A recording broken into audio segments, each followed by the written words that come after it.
Preste atenção que eu vou falar com você agora a respeito da campanha da fraternidade, da CNBB, da teologia da libertação e de como deve ser a nossa postura frente a tudo isso. Porque muitas vezes nós ficamos perdidos. É tanto bombardeio, é tanta campanha em prol da campanha, que nós ficamos sem saber se eu obedeço, se eu desobedeço, se eu devo seguir, se eu não devo seguir. Será que eu vou ser um rebelde contra a Igreja Católica, se eu não participar de toda essa militância que se prega por aí? O que é que eu devo fazer? Então, preste atenção, vou tentar ser o mais breve possível. Preste atenção que eu tenho certeza absoluta que você vai entender o que eu estou dizendo. E a primeira coisa, onde tudo nasceu, onde tudo começou, a teologia da libertação, que com certeza você já ouviu falar. A teologia da libertação teve início lá próximo da década de 60, com um objetivo muito bem definido: destruir a Igreja Católica de dentro para fora.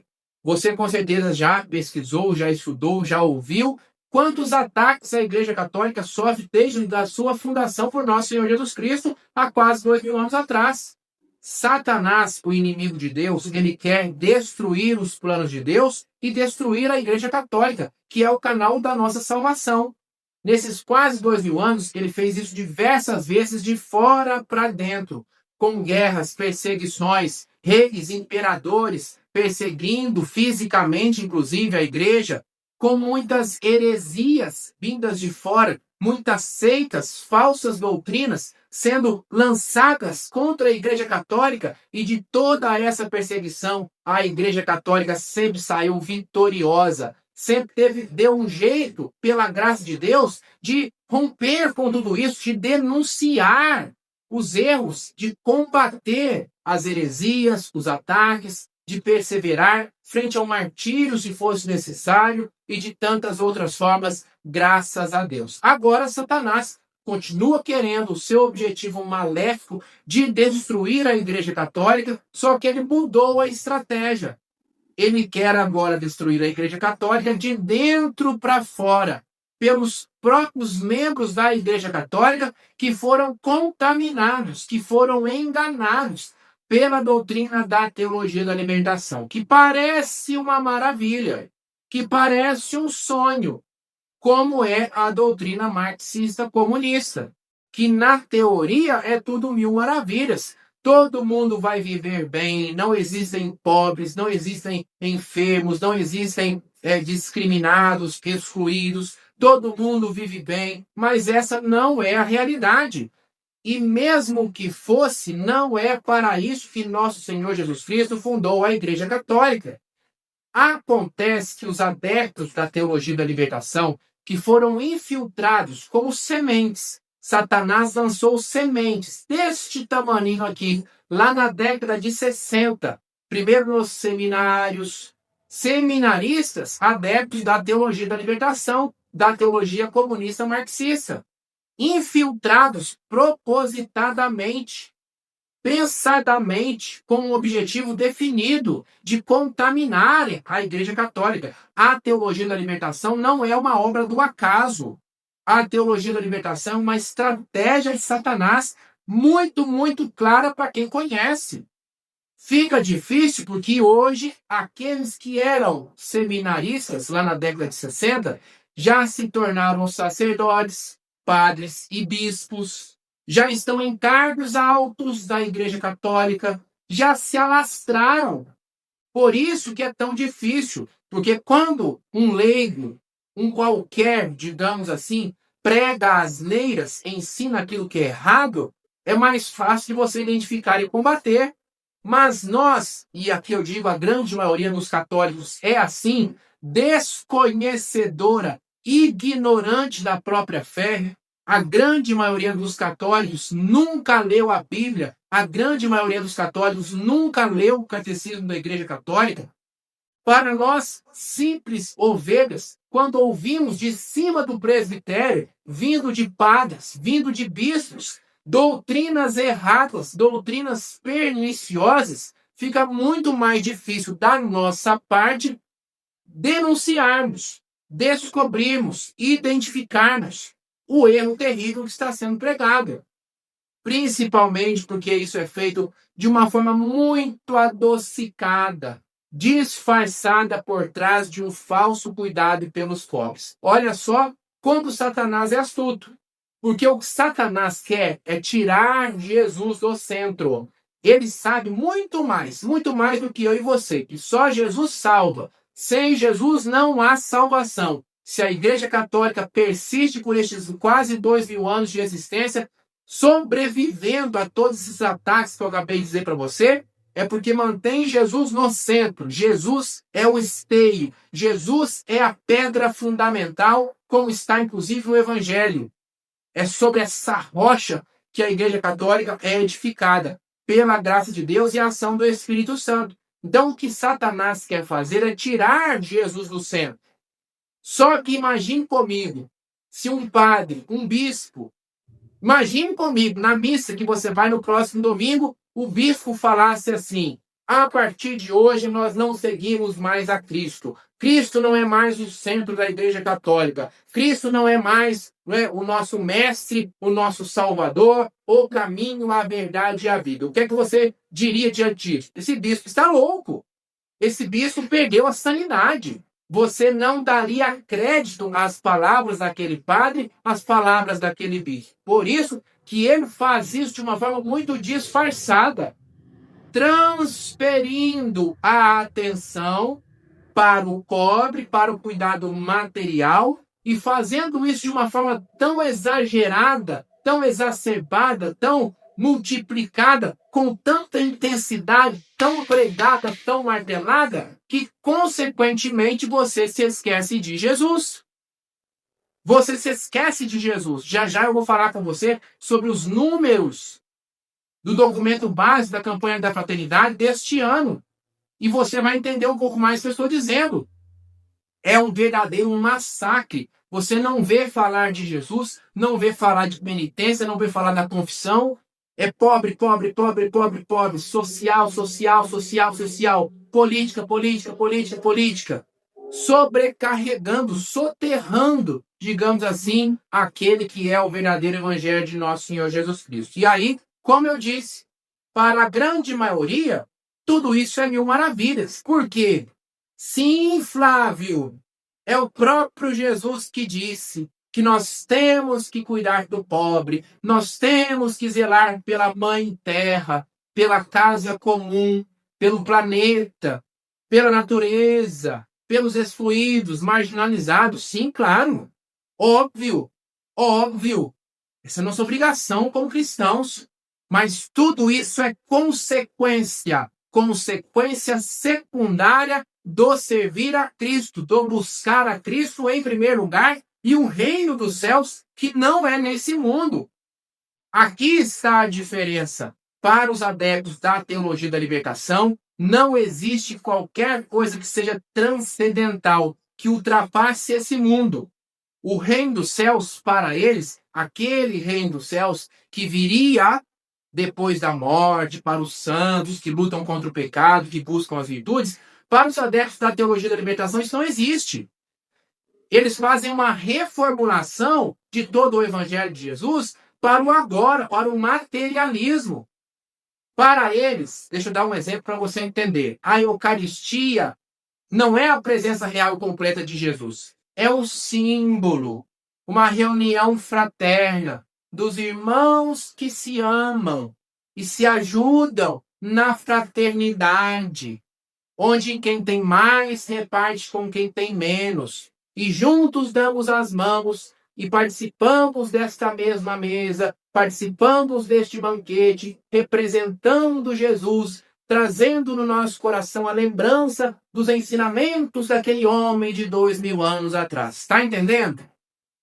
Parece bonito, parece um discurso maravilhoso, mas não é isso que Jesus ensinou. A Eucaristia é a presença real de nosso Senhor Jesus Cristo. Por isso que você vê nas missas celebradas pelos adeptos da teologia da libertação a maior esculhambação, abusos litúrgicos dos mais diversos que existem, porque eles não estão nem aí, eles não têm a consciência do sagrado.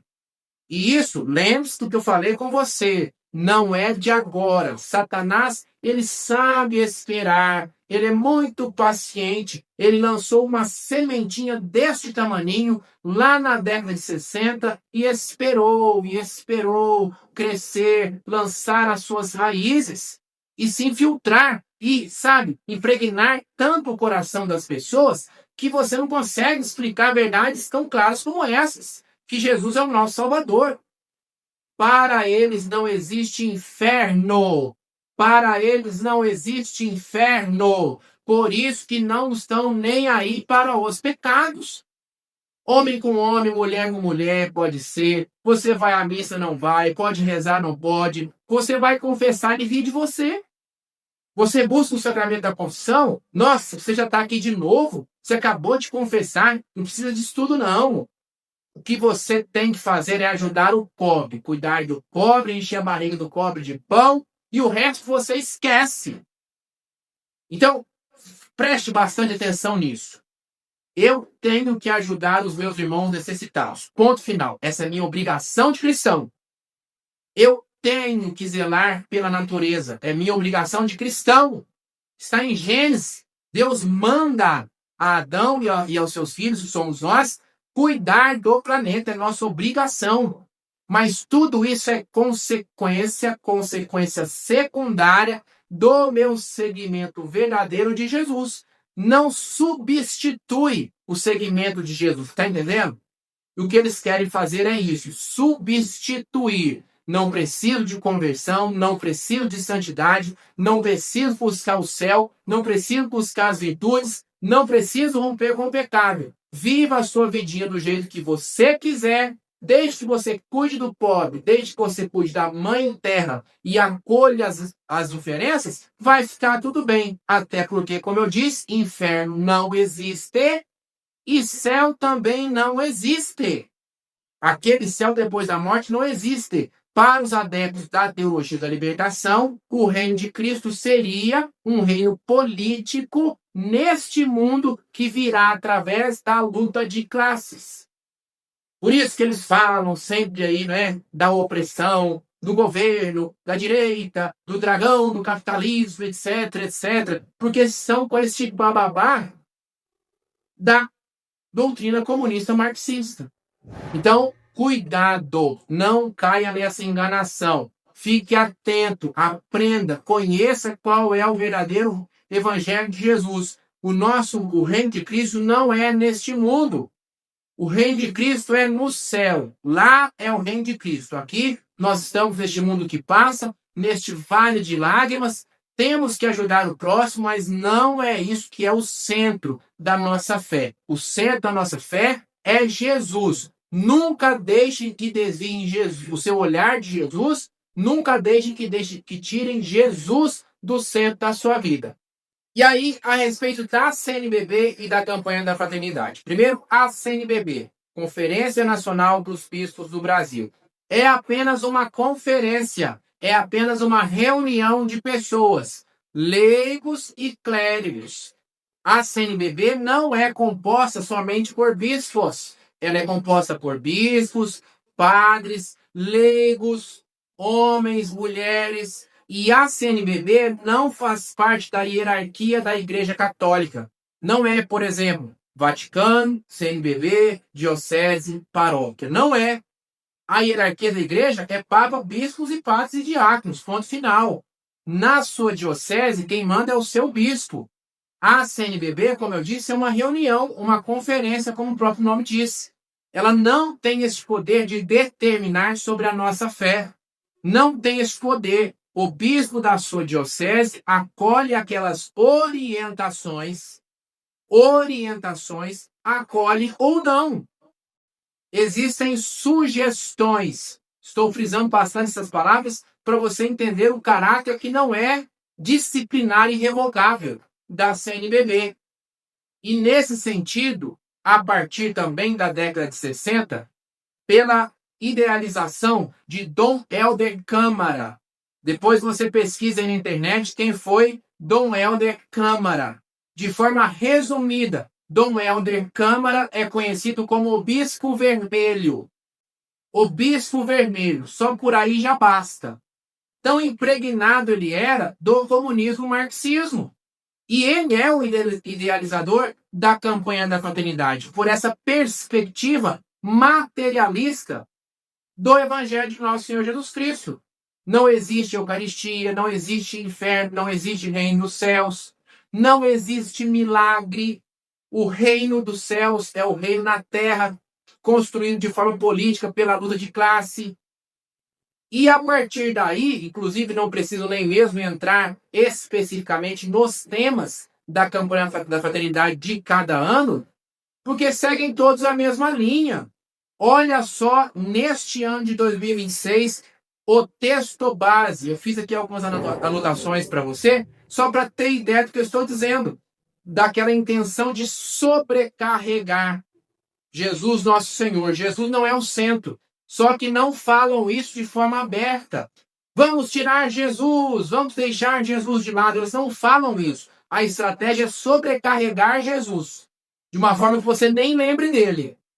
E isso está provado pelo documento base da campanha da fraternidade deste ano de 2026, como de todos os outros anos. Se você pegar aí os documentos anteriores, a metodologia é a mesma. Neste ano de 2026, a palavra moradia aparece 257 vezes. 257 vezes. A palavra social, 137 vezes. A palavra pobre, 99 vezes.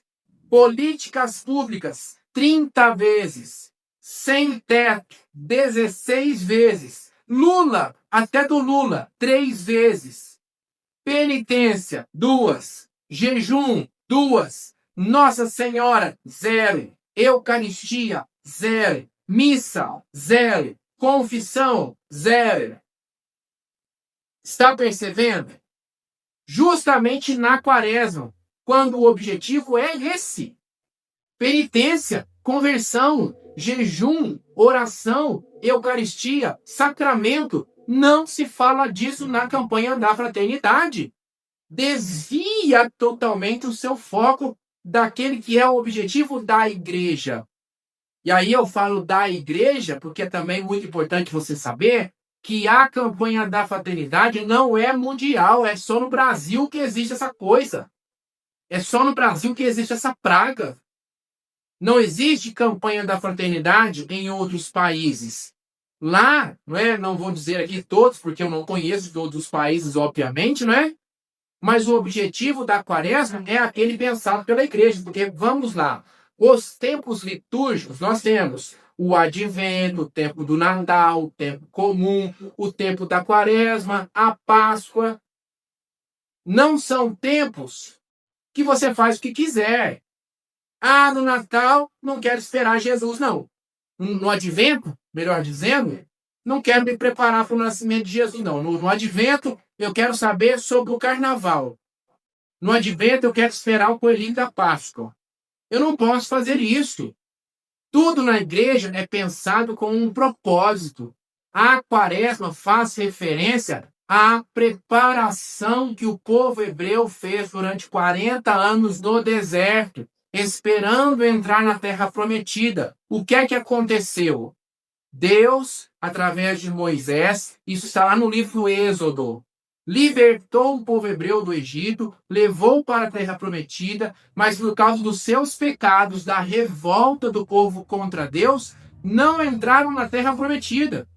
E passaram 40 anos no deserto fazendo o quê? Se preparando, se purificando, se arrependendo, se convertendo, e somente depois dos 40 anos entraram na terra prometida. Então é a isso que a igreja faz referência na quaresma. Também aos 40 dias que nosso Senhor Jesus Cristo, antes da sua vida pública, passou no deserto, em profunda penitência, jejum, oração, foi tentado por Satanás. 40 dias do Senhor Jesus no deserto, também nesse tempo de preparação antes da sua vida pública. Então, a quaresma é isso. Buscar a, conversão através desse sacrifício que me subjuga, me resigna diante de Deus, me coloca ali, sabe, sob a vontade de Deus. Eu não posso mais ter essa vida desenfreada. Eu não posso mais agir como uma besta fera, um homem exterior. Eu tenho que buscar o reino dos céus em primeiro lugar. Tudo isso aqui vai passar. A minha vida não é aqui. Não é para esse mundo que Jesus morreu. Eu estou caminhando para o Calvário. A Quaresma é uma caminhada rumo ao Calvário. É lá que termina, na sexta-feira da Paixão, morte de Jesus e depois, claro, vitória. Sábado Santo, a Vigília Pascal, a maior de todas as celebrações do ano, e o domingo de Páscoa, da vitória. Cristo vive, Cristo reina, Cristo impera.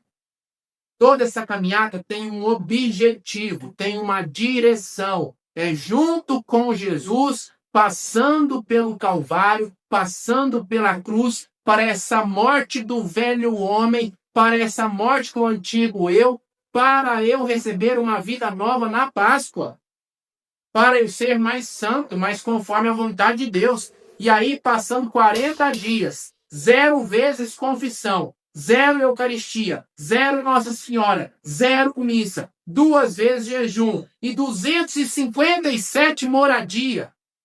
137 vezes a palavra social. 99 vezes a palavra pobre. É isso que você quer escutar durante toda a Quaresma? Você acha que é isso que vai te levar para o céu? Não é o pobre que te salva. No Evangelho segundo São Mateus, o próprio Senhor Jesus fala: pobre sempre tereis, a mim nem sempre tereis. Então, meu irmão e minha irmã, não se deixe enganar. Não se deixe enganar. A campanha da fraternidade não é determinação, muito menos determinação da igreja. É a idealização, começando com Dom Helder Câmara, o Bispo Vermelho, se infiltrando, se espalhando pela teologia da libertação na CNBB, que é apenas uma conferência, não tem parte da hierarquia da igreja. Você não será um rebelde, você não será um desobediente se você não compactuar com tudo isso. Não se deixe enganar. Quaresma não é um tempo qualquer, é um tempo litúrgico. Assim como o Advento, como o tempo comum, como o tempo da Páscoa, como o tempo do Natal. É um tempo específico de preparação. Não deixe que as pessoas roubem isso de você. Aí na sua paróquia, não sei como que é. Talvez você seja catequista e o padre é aquele, sabe, ferrenho, fervoroso da campanha. Tem que fazer, tem que falar. Você talvez não vá brigar com o padre, não é? Porque isso não vai adiantar. Não vai bater de frente, isso tem que vir lá de cima, lá do bispo. Reze pelo sacerdote e empurre com a barriga, digamos assim, não é? Ah, vamos cantar aqui o hino da campanha. Ah, não aprendi ainda não. Vamos cantar o hino da campanha da fraternidade. Oh, esqueci. Ah, eu não sei como que canta. Lá na sua aula da catequese, fala da confissão, fala da penitência, fala do povo hebreu que se preparou 40 dias, 40 anos no deserto, fala de Jesus que se preparou no deserto, fazendo penitência, fazendo jejum, fala do reino dos céus, lá é o nosso lugar, e vai empurrando isso aí para lá.